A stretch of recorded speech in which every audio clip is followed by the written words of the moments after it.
इस क्लिप को देखिए। इसमें यमन के हैती विद्रोही इजराइल की एक शिप पर अटैक करते हुए दिख रहे हैं। यमन में मौजूद ये विद्रोही ईरान के सपोर्ट से इजरायली जहाज और उनके लोगों को टारगेट कर रहे हैं। अभी कुछ दिन पहले ही दिल्ली में इजरायली दूतावास के बाहर एक बॉम्ब ब्लास्ट हुआ था। इस ब्लास्ट के पीछे भी ईरान का हाथ ही बताया जा रहा है। लेकिन ईरान आखिर ऐसा क्यों कर रहा है? इजराइल गाजा युद्ध का रुख अब इजराइल ईरान होता हुआ क्यों दिख रहा है? और क्या है इजराइल गाजा युद्ध का इतिहास और भारत पर इसका क्या प्रभाव पड़ेगा? इन सभी सवालों के जवाब आइए जानते हैं आज के इस वीडियो में। दोस्तों, अभी तक इजराइल के हमले की वजह से लगभग 40,000 से ज्यादा लोगों की जान गंवानी पड़ी है। लगभग 7 दिन के युद्ध विराम और होस्टेज के लेन देन के बाद एक बार फिर इजराइल ने गाजा के खिलाफ कमर कस ली है और ऐसा कहा जा रहा है कि इस बार इजराइल पूरा गाजा कब्जे में लेकर के ही शांत बैठेगा। लेकिन इजराइल के इस संहार की वजह से कई मासूमों को अपनी जान से हाथ धोना पड़ रहा है। इस स्थिति में फिलिस्तीन और गाजा की मदद के लिए मुस्लिम देशों ने राहत सामग्री भेजी है। लेकिन ईरान ने इस युद्ध में कुछ ज्यादा ही इंटरेस्ट दिखाया है। ऐसा बताया जाता है कि हमास लड़ाकों ने इजराइल पर जो हमला किया था उसके लिए ईरान ने ही मदद की थी। ऐसा इसलिए क्योंकि इजराइल ने ईरान के कई इंपॉर्टेंट वैज्ञानिकों को सीक्रेट मिशन के तहत मौत के घाट उतारा है। और हाल ही में इजराइल ने एक एयर स्ट्राइक करके ईरान के कमांडर कासिम सुलेमानी के टॉप मैन माने जाने वाले सैयद मौसवी को भी मार गिराया है। इसका बदला लेने के लिए ईरान हमास और हुती लड़ाकों की मदद से इजराइल पर अटैक कर रहा है।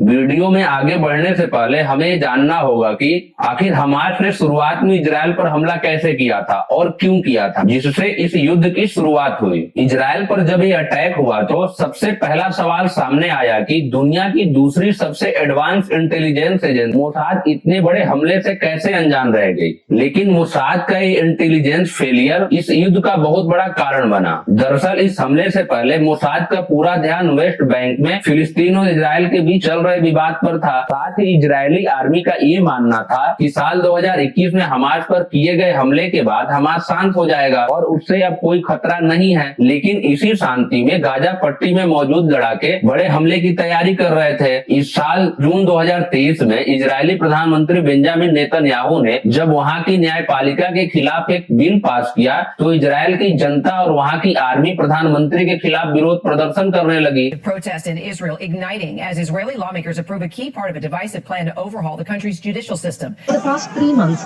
thousands of Israelis are protesting all over the country against Prime Minister Benjamin Netanyahu's plans to overhaul the country's judicial system.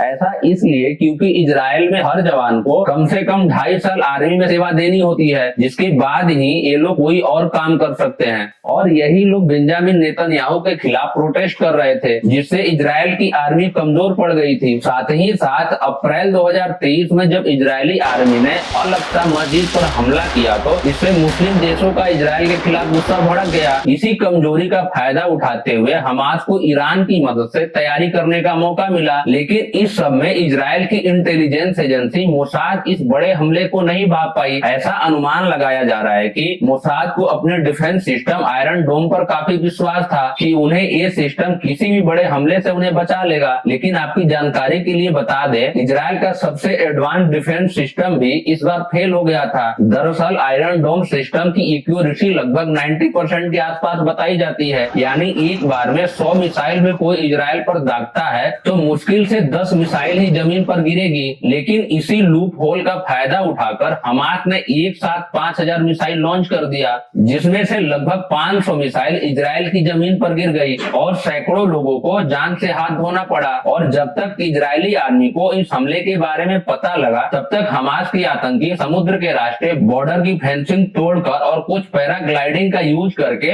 Israel में घुस गए। ये एक प्रकार से गुरिल्ला वॉरफेयर तकनीक मानी जाती है। इन सब कारणों से इजराइल को भारी नुकसान उठाना पड़ा। दोस्तों, हमने इस युद्ध के कारणों को तो डिस्कस कर लिया। अब हम हमास के अतीत के बारे में भी जानने की कोशिश करेंगे। आखिर हमास क्यों इजराइल के साथ सालों से संघर्ष कर रहा है और कैसे एक समय पर इजराइल ने ही हमास को बनाने में मदद की थी। देखिए, आपको जानकर हैरानी होगी कि आज जिस हमास ने इजराइल के नाक में दम कर रखा है उसे एक समय पर इजराइल ने ही बनाया था। दरअसल साल 1964 में इजराइल से अपनी जमीन वापस लेने के लिए फिलिस्तीनी लोगों ने मिलकर PLO यानी फिलिस्तीन लिबरेशन ऑर्गेनाइजेशन की स्थापना की थी और इसके हेड बने थे यासिर अराफात। लेकिन साल 1967 में जब इजराइल ने अरब देशों को युद्ध में धूल चटाई, तब इजराइल के वर्चस्व को खत्म करने के लिए उसके खिलाफ लड़ने वाले सभी छोटे बड़े गुट PLO के साथ जुड़ गए। इस समय गाजा पट्टी में मुस्लिम ब्रदरहुड नाम से एक ग्रुप था जो फिलिस्तीन में हॉस्पिटल, मस्जिद, स्कूल बनाकर सोशल वर्क करता था। इसे इजराइल भी सपोर्ट करता था। PLO के साथ जब छोटे बड़े गुट एक हो गए तो मुस्लिम ब्रदरहुड को भी PLO के साथ मिलने के लिए कहा गया, लेकिन ये गुट बिना लड़ाई के समझौते से इजराइल से अपनी जमीन वापस लेना चाहता था। इसी बीच 10 दिसंबर 1987 को मुस्लिम ब्रदरहुड के हेड शेख मोहम्मद यासीन के घर पर एक मीटिंग में ये तय किया गया कि मुस्लिम ब्रदरहुड PLO के साथ मिलकर युद्ध नहीं लड़ेगी। पर मीटिंग के कुछ दिन बाद ही मुस्लिम ब्रदरहुड ने उसकी एक और विंग बनाई जिसका नाम था हरकत अल मुकावामा अल इस्लामिया, जिसे शॉर्ट में हम हमास कहते हैं, और यहीं से शुरुआत होती है हमास की। इसी दौरान इजराइल ने डिवाइड एंड रूल का दाव खेलकर हमास को सपोर्ट करना शुरू किया ताकि हमास PLO के खिलाफ खड़ा हो सके, लेकिन इजराइल का ये दाव उन पर ही उल्टा पड़ गया और आज हमास इजराइल के लिए बहुत बड़ी चुनौती बन चुका है। इन सब बातों के बारे में अमेरिका के कांग्रेसमैन रॉन पाल और PLO हेड यासिर अराफात ने भी कंफर्म किया है कि आज का हमास एक समय पर इजराइल का ही प्रोडक्ट था। हमास की जब स्थापना हुई तब इस गुट में मोहम्मद डेफ नाम का एक आदमी जुड़ा था जो आज इस संगठन का हेड माना जाता है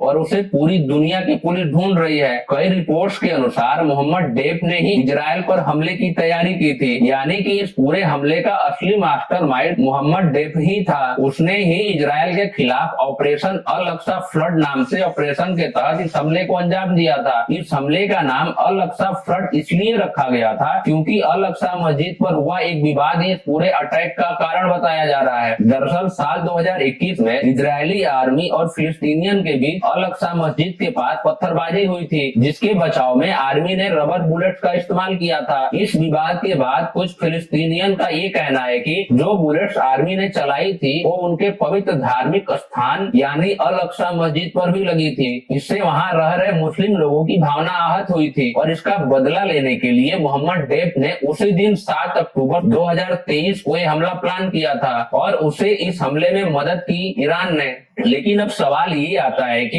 ईरान को इजराइल से इतनी चिढ़ क्यों है? तो देखिए, पिछले कुछ सालों में इजराइल ने ईरान को बहुत बड़ा नुकसान पहुंचाया है। फिर चाहे वो ईरान के परमाणु कार्यक्रम के साइंटिस्ट की दिन दहाड़े हत्या करना हो या फिर ईरान डिफेंस चीफ को ड्रोन हमले में मारना हो, इजराइल के इन्हीं कारनामों की वजह से ईरान का परमाणु हथियार बनाने का सपना अभी तक अधूरा है, जिसकी वजह से ईरान इजराइल को बर्बाद करने के लिए हमास जैसे आतंकी संगठन की मदद करता है। वैसे ईरान की इस मदद के पीछे और भी कई कारण हैं, जैसे कि ईरान पर अमेरिका ने आर्थिक प्रतिबंध लगाए हैं, जिसके चलते ईरान अपने हथियार को किसी भी देश को नहीं बेच सकता। इसलिए भी ईरान इन हथियारों को कम कीमत में इन लड़ाकों को बेचता है। इन हथियारों को सप्लाई करने के लिए ईरान अपनी राजधानी तेहरान से अरब सागर और लाल सागर से होते हुए सूडान तक वेपन्स को पहुंचाता है और वहां से इजिप्ट के रास्ते गाजा पट्टी तक हथियार पहुंचाए जाते हैं। इसके अलावा कई बार ईरान से लेबनान के रास्ते भी हथियार पहुंचाए जाते हैं। देखिए, ओवरऑल देखा जाए तो इजराइल और हमास या यूं कहे फिलिस्तीन के बीच जो विवाद चल रहा है उसका एक रीजन ये 37 एकड़ की जमीन भी है। देखिए, इजराइल की राजधानी जेरूसलम में 37 एकड़ की एरिया में 3 अलग अलग धर्मों के पवित्र स्थान मौजूद हैं। इसमें क्रिश्चियन लोगों का ये मानना है कि जेरूसलम वही जगह है जहां यीशु को सूली पर चढ़ाया गया था। साथ ही यहूदी लोग ये मानते हैं कि जेरूसलम वही जगह है जहां पवित्र स्टोन वॉल मौजूद है और यहीं से दुनिया का निर्माण हुआ था। और मुस्लिम धर्म के लोगों का ये मानना है कि मक्का मदीना के बाद दूसरी सबसे पवित्र मस्जिद हरम अल शरीफ यानी अल अक्सा मस्जिद जेरूसलम में ही मौजूद है और उनका ये मानना है कि ये वही जगह है जहां से प्रोफेट मोहम्मद जन्नत की यात्रा के लिए निकले थे। और इस सब की वजह से तीनों धर्म के लोग ये चाहते हैं कि जेरूसलम पर उनका कब्जा हो सके। 3 अलग अलग धर्मों की अपनी अपनी धार्मिक मान्यताओं की वजह से आज इजराइल और फिलिस्तीन के लोग इसका हर्जाना भुगत रहे हैं। सरकारी आंकड़ों के मुताबिक अभी तक 40,000 से भी ज्यादा फिलिस्तीनी मारे गए हैं। इनमें से 3,000 बच्चे थे और 1 लाख से ज्यादा लोग जख्मी हैं। इधर इजराइल में कुल 1400 लोग मारे जा चुके हैं, जिनमें से 5132 लोग जख्मी हैं। युद्ध की गंभीरता को देखते हुए दुनिया दो गुटों में बट गई है। दुनिया के कुछ देश इजराइल के साथ खड़े हैं तो कुछ देश फिलिस्तीन के साथ। भारत ने अपनी भूमिका स्पष्ट करते हुए कहा है कि भारत आतंकवाद के सब खिलाफ है और इजराइल के साथ खड़ा है, लेकिन भारत फिलिस्तीन में जिन मासूम लोगों की जाने गई है उनके साथ भी अपनी सहानुभूति रखता है। कुछ दिन पहले ही इजराइल से भारत आ रही एक शिप पर हुती लड़ाकों ने हमला किया था, जिसे भारतीय नौसेना ने छुड़वा लिया था। लेकिन अगर हुती लड़ाकों का ये सिलसिला ऐसे ही चलता रहा